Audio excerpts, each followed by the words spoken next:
Jogos sempre foram sobre experimentação, ainda que hoje em dia a gente vê muito mais jogo em corredor, em trilho, do que normalmente jogos mais experimentais. Mas existem muitos jogos que tentam explorar os ambientes virtuais. Por isso o gênero de Immersive Sim são de jogos normalmente bem fascinantes. Em vez de montar mundos abertos enormes, que você vai repetir 1000 vezes uma mesma tarefa, correndo num descampado enorme, totalmente sem graça, você torna esse mundo muito mais lógico. É para dar essa liberdade, essa expressividade, essa agência pro jogador. Coloca diários, e-mails, espalha informações que realmente vão te ajudar a atravessar e chegar no seu objetivo. Navegar por esse mundo é como utilizar e entender como ele funciona e como ele foi montado. Há muitos caminhos pro mesmo fim. Essas são histórias criadas através da sua intencionalidade ao explorar, ao ir diante desse jogo. E em 2024 eu joguei alguns jogos que se destacaram nesse aspecto. Por isso eu quero falar de 5 jogos que foram criados para que a sua experiência seja guiada pela sua própria curiosidade. E como jogos grandes não costumam fazer isso, mas logo de cara eu quero entrar na minha própria contradição e falar de um jogo que é bem grande.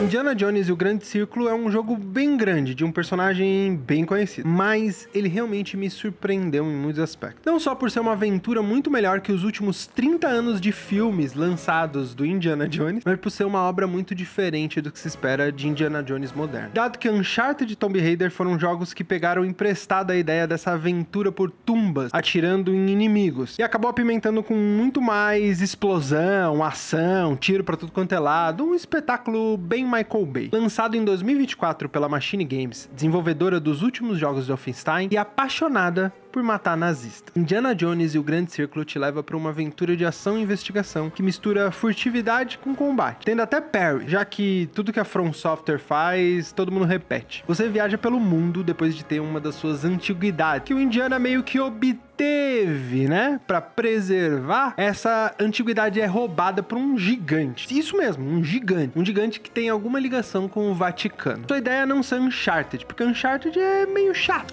Desculpa. Eu também gostei de jogar Uncharted, mas pra ser sincero, ele é só mais um desses jogos de linha reta, muito bonito, com cenas de ação muito bem elaboradas, muito, né, toda blá blá blá, só que muito mais próximo de um Time Crisis do que realmente o que o Grande Círculo quis trazer. Porque Indiana Jones foi feito pra ser um Immersive Sim bem leve, onde você vai interagir com o ambiente mais livremente, procurar pista, buscar seu caminho pra chegar até o seu objetivo. Primeiro mapa sendo o Vaticano. Ainda que não seja mundo aberto, as suas áreas geralmente são bem densas e com bastante coisa pra conhecer, explorar e até descobrir segredos. Esse é o real poder de um jogo de videogame, te colocar num mundo enquanto te incentiva a explorar as coisas no seu ritmo e entender como esse mundo funciona, experimentar a interatividade e descobrir os cantos que você pode encontrar, os caminhos que talvez você não exploraria normalmente. Então essa mentira de exploração que alguns jogos colocam, um lugarzinho lá com algum canto com alguns itens inúteis, uns cosméticos nada a ver. No Grande Círculo, você é recompensado por vasculhar os cantos. Talvez encontrar alguma história perdida, alguma missão que você nem sabia que ia ter, ou até mesmo um caminho furtivo para uma missão que normalmente você acabaria fazendo de uma forma só. Não esquece que você pode pegar qualquer item que fica em cima das bancadas e jogar para chamar atenção, ou até usar esses itens para bater. E talvez explorando você encontre uma chave da sala do capitão que talvez você não tivesse encontrado. E assim você consegue entender aquele mundo,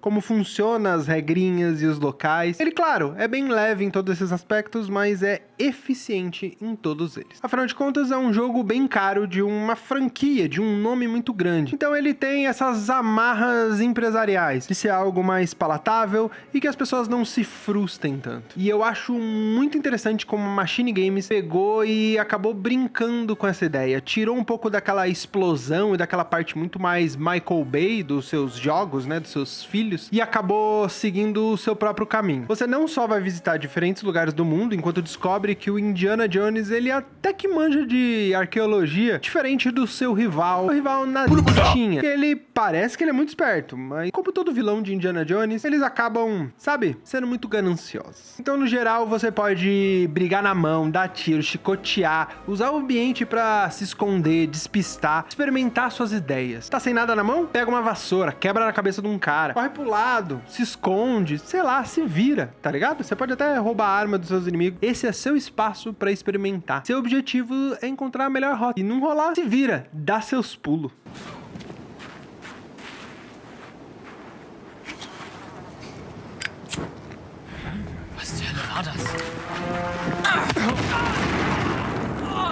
E falando em pulos, o próximo jogo que eu vou falar vai te tirar desse ambiente 3D para te fazer experimentar um pouco mais no universo bidimensional.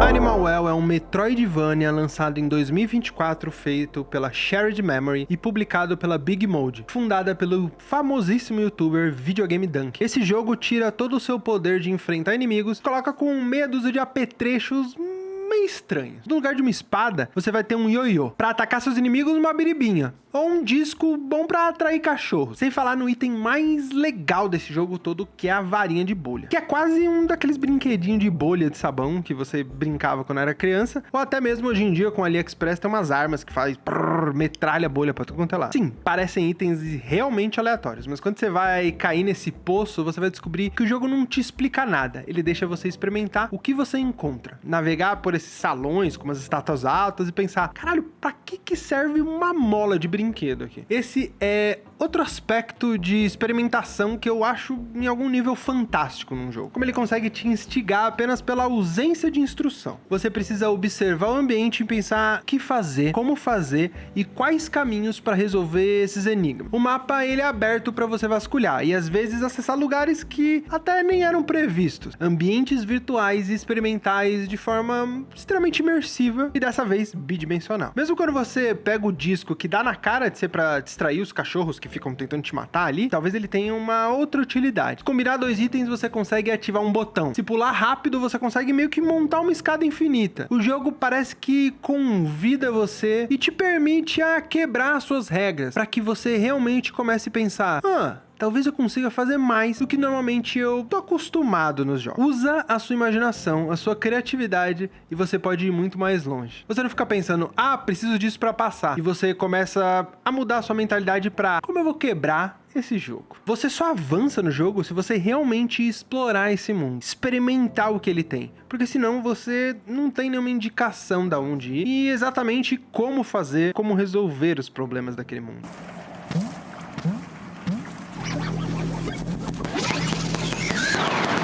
Um jogo que no seu coração faz parte tentar e tentar, até que algo realmente desbloqueia na sua cabeça e parece que finalmente você mergulhou nessa outra dimensão. E é a mesma sensação quando você se torna o sobrevivente perfeito em... Caindo numa ilha atormentada cheia de canibais, Sons of the Forest, lançado em 2023 pela End Night Games, é um jogo de sobrevivência, que eu até gosto, mas sempre fui meio...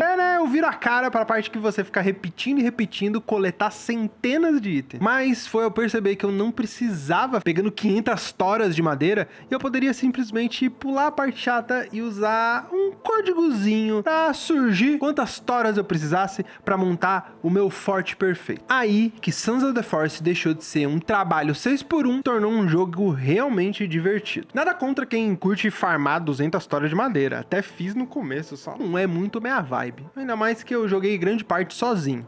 Lucão, passei noites difíceis quando você me abandonou. A propósito, deixa um like pra eu convencer o Lucão a terminar uma campanha de Sons of the Forest comigo. Ainda temos uma história pra ser vivida. E se inscreve também, porque aí ele realmente não vai resistir de jogar comigo. De qualquer forma, Sons of the Forest não é só um jogo de sobrevivência, ele é um jogo de terror, que brinca mais com nossa liberdade, com o receio de explorar uma floresta escura enquanto canibais te perseguem. Sem falar nas noites acordando com ataques consecutivos de coisas cada vez mais bizarras, uns bichos batendo com a cabeça, tem essa porra aqui. Sons of the Forest te dá bem pouco pra se guiar. Meia dúzia de pontos no GPS, meia boca e fala, vai filhão. Quem diria que um dia Minecraft chegaria até aqui? Brincando com armadilhas, com física, pulando na água pra fugir dos canibais e depois criando uma tirolesa pra se locomover mais rápido. Criando estacas enquanto é observado de longe. Aos poucos, o medo de pegar comida na mata se torna uma coceira ignorável. Você tem tudo o que precisa, tá se equipando, comendo já a carne humana, como toda pessoa normal tentando sobreviver numa ilha de canibais, né? Aproveita a viagem e experimenta a cultura local.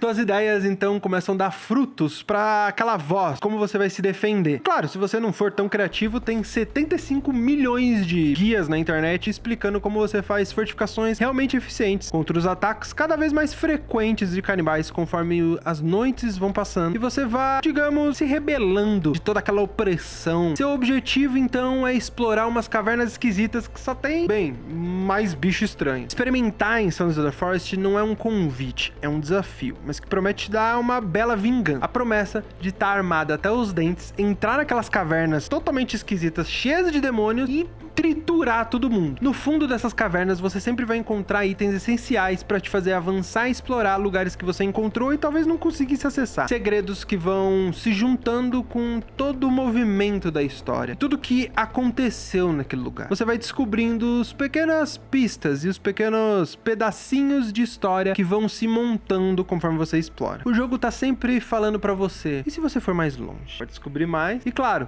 tem mais bala de 12. Sua exploração só não é tão entremeada e sistêmica quanto o próximo jogo.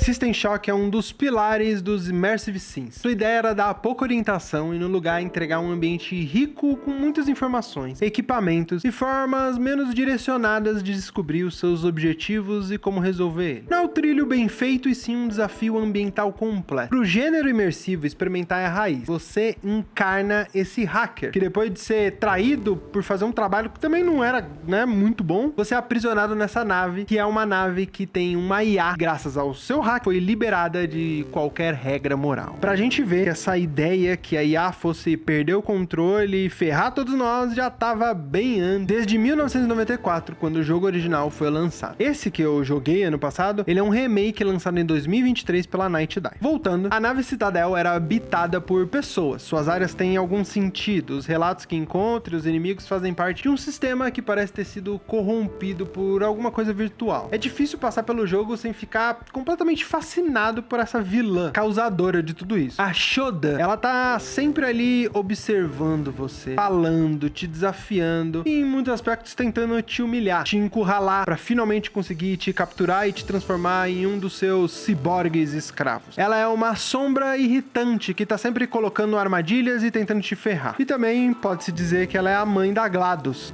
You are a horrible person. Que é muito famosa pelo jogo Portal 2. Você saindo de uma ala médica, se recuperando de um implante feito em você, e assim você precisa vasculhar vários arquivos, salas, enquanto tenta juntar meia dúzia de bala para encontrar uma nave, uma saída, um escape pod, alguma coisa que você consegue fugir desse lugar. O que aos poucos você consegue perceber que vai ser bem mais difícil do que você imaginava. Essa nave, a Citadel, ela se mostra muito maior, com diferentes andares interconectados e sempre com algum desafio, algum inimigo, algum problema pra ser resolvido. E que você vai ir e vir porque você tá, descobri alguma coisa aqui, mas eu acho que tá lá, eu peguei um cartão aqui que abre uma porta no outro andar e assim você vai vasculhando o lugar. No fim, você vai conhecer tão bem essa nave que ela vai ser quase como um mapa na palma da sua mão. Sempre você vai estar com algum receio de encontrar um inimigo muito forte, ter que gastar muitas balas e ficar totalmente desmuniciado, ou às vezes até perder muita vida e não ter onde se curar. Existem poucos lugares que você pode deitar ali e recuperar completamente sua vida. No geral, você é bastante dependente de itens que você encontra pelo caminho. E sem poder fugir, você tá preso nessa nave, sempre sonhando como fugir. Mas para isso, você vai ter que passar pelos irritantes minigames de invasão. Tem Shock, ele foi lançado há muitos anos atrás, em 94. E continua, em muitos aspectos, sendo um jogo da sua época. Ainda que o remake ele seja muito moderno, ele ainda mantém como a experiência de System Shock era feita para ser experimentada. Por outro lado, o System Shock sempre foi a inspiração para muitos outros jogos. Um dos jogos muito famosos que foi inspirado nele é o Deus Ex. Mas apesar de System Shock ser um precursor de toda essa ideia de Immersive Sim, é curioso experimentar como as narrativas emergentes que o próximo jogo te propõe são, de alguma forma, extremamente experimentais.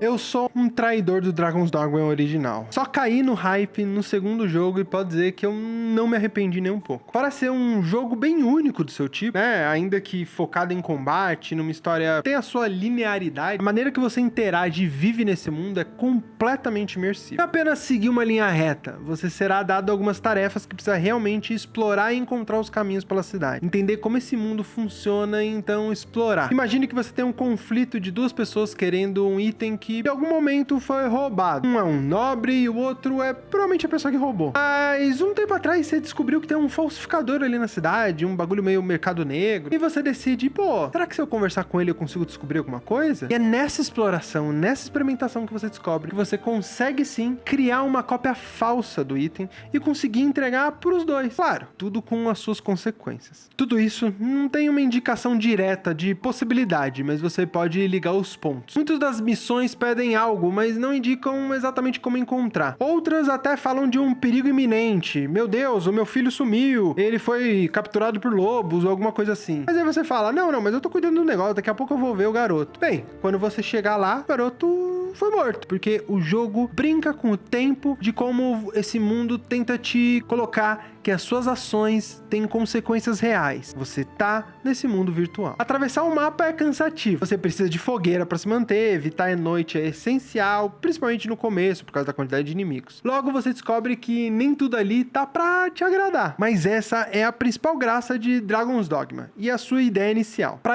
apresentar a sua ideia, seu sonho de Dungeons & Dragons, sim, o RPG de mesa, de dado e tudo mais, o Hidetaka Itsuno, ele abraçou essa visão de como seria um RPG para se experimentar, com regras definidas que devem ser aprendidas, desvendadas. Pô, bem, tenho a viagem rápida, eu consigo viajar muito mais rápido do que andando. Tem uma carroça, mas, pô, eu cheguei lá e ela não tá mais lá. É porque a carroça tem um horário certo pra sair. Então, se você chegar atrasado, ela já saiu, ela já partiu. As pessoas trabalham, os personagens meio que vivem naquele mundo, ou de uma forma simulada, eles tentam viver. Eles vão e interagem no mundo, eles frequentam lugares. Você, então, tem que chegar de manhã pra pegar a carroça, junto com todos os outros. Ah, tem um NPC que você precisa falar, ele saiu pra beber com os amigos no fim do dia, então você tem que, bem, ir atrás dele. Mas e se você quiser descobrir alguma coisa, você consegue seguir ele e descobrir que, na verdade, ele estava ajudando uma outra pessoa. Muito desses momentos o jogo não te guia, mas ele te incentiva a vasculhar esse mundo. Voltando a falar da noite, porque normalmente andar de noite não é uma boa ideia. Além da escuridão extremamente profunda, que você não consegue enxergar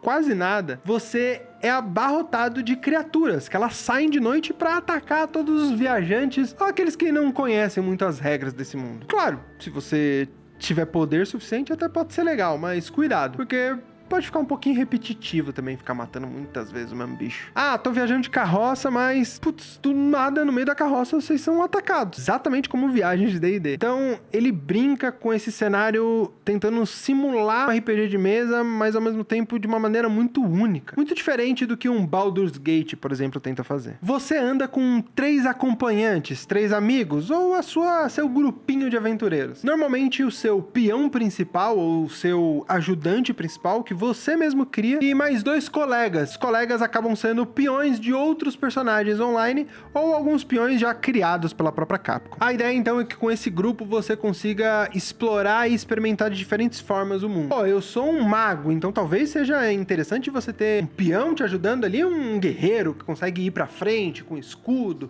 Tem um bicho que ataca muito longe, eu até ataco, mas eu não consigo atacar tão longe. Talvez seja interessante você ter um arqueiro, ter um ladino que consegue ir por trás e derrubar o inimigo. Existem muitas possibilidades de como você pode formar o seu grupo e experimentar. O combate em si, ele tenta brincar muito com o aspecto físico do local. O bicho se desequilibrou, você consegue jogar uma pedra, consegue puxar ele cai de um buraco, ele cai de um lugar alto e acaba morrendo. Muitas vezes você tá viajando aqui num bondinho e aí vem uma arpia voando e quebra o seu bondinho e você cai daquilo. Então o mundo ele é muito interativo. Basicamente te convida a experimentar essas situações e para algumas pessoas pessoas pode ser frustrante, mas pra mim foi extremamente refrescante. Você viaja com esse grupo, conversando, eles te ajudam, dão um tapinha nas suas costas, e você vai desbravando essas planícies, as florestas, e às vezes os seus próprios peões vão conversar com você. Ah, o meu mestre, quando eu tava passando por aqui, ele tinha um segredo por ali. Pô, eu acho que dá pra subir por ali. Pô, essa criatura, o ponto fraco é ali. Você sente que, de alguma forma, ainda que seja sozinho, não seja com amigos, você tá tendo aquela experiência de um RPG de mesa.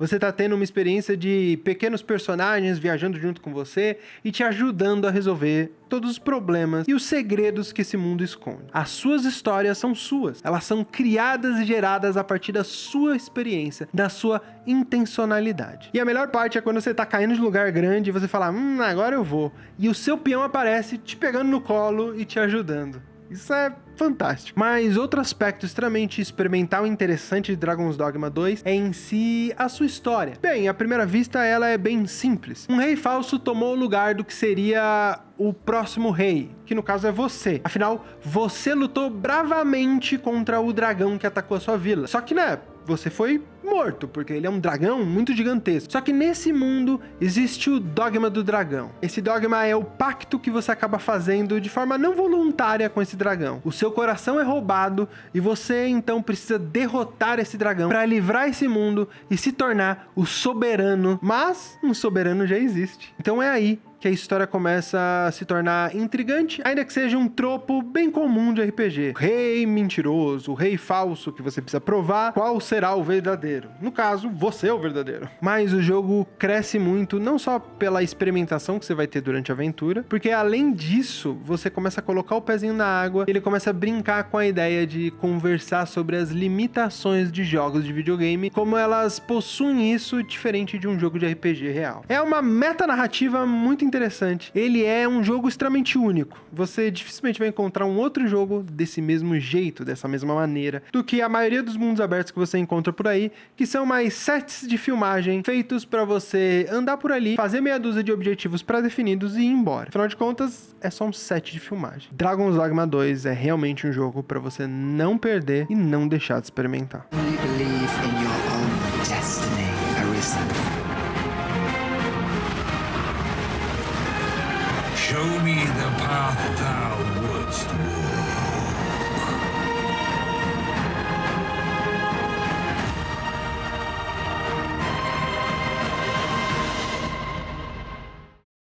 Bem, esse seria um vídeo pro fim do ano, mas serve pro começo também, pro meio. Experimentação em videogame é uma das coisas que mais me fascina na hora de vivenciar essas narrativas interativas e dinâmicas. Claro, não é todo jogo que precisa ser assim, é um espaço tão vasto de tipos de jogos que a gente pode jogar, tirando esses daqui. Imersão é quando a barreira entre você e o jogo se torna menor, tão pequena, interagir com ele é quase natural, e a experimentação e as descobertas são realmente conectadas com a gente de uma maneira muito única. E eu vejo que nesses mundos interativos e dinâmicos é que as melhores histórias se escondem. Aquelas que só você vai ter. Aquelas que não são pré-definidas. Sinto que os grandes estúdios eles têm deixado esse lado experimental de fora. Todos eles acabam se misturando na memória por serem sempre jogos numa linha, num trilho. Basicamente um grande blockbuster de Hollywood. Espero que tenham gostado das recomendações. Claro, eu não falo só de recomendações de jogos, eu faço análises, como essa análise de temas freudianos no filme Nosferatu de Robert Eggers, ou essa viagem terrível no descontrole de Outer Wilds e Subnautica. Outros dois que até caberiam nesse vídeo, mas eles têm o seu espaço especial ali. Valeu e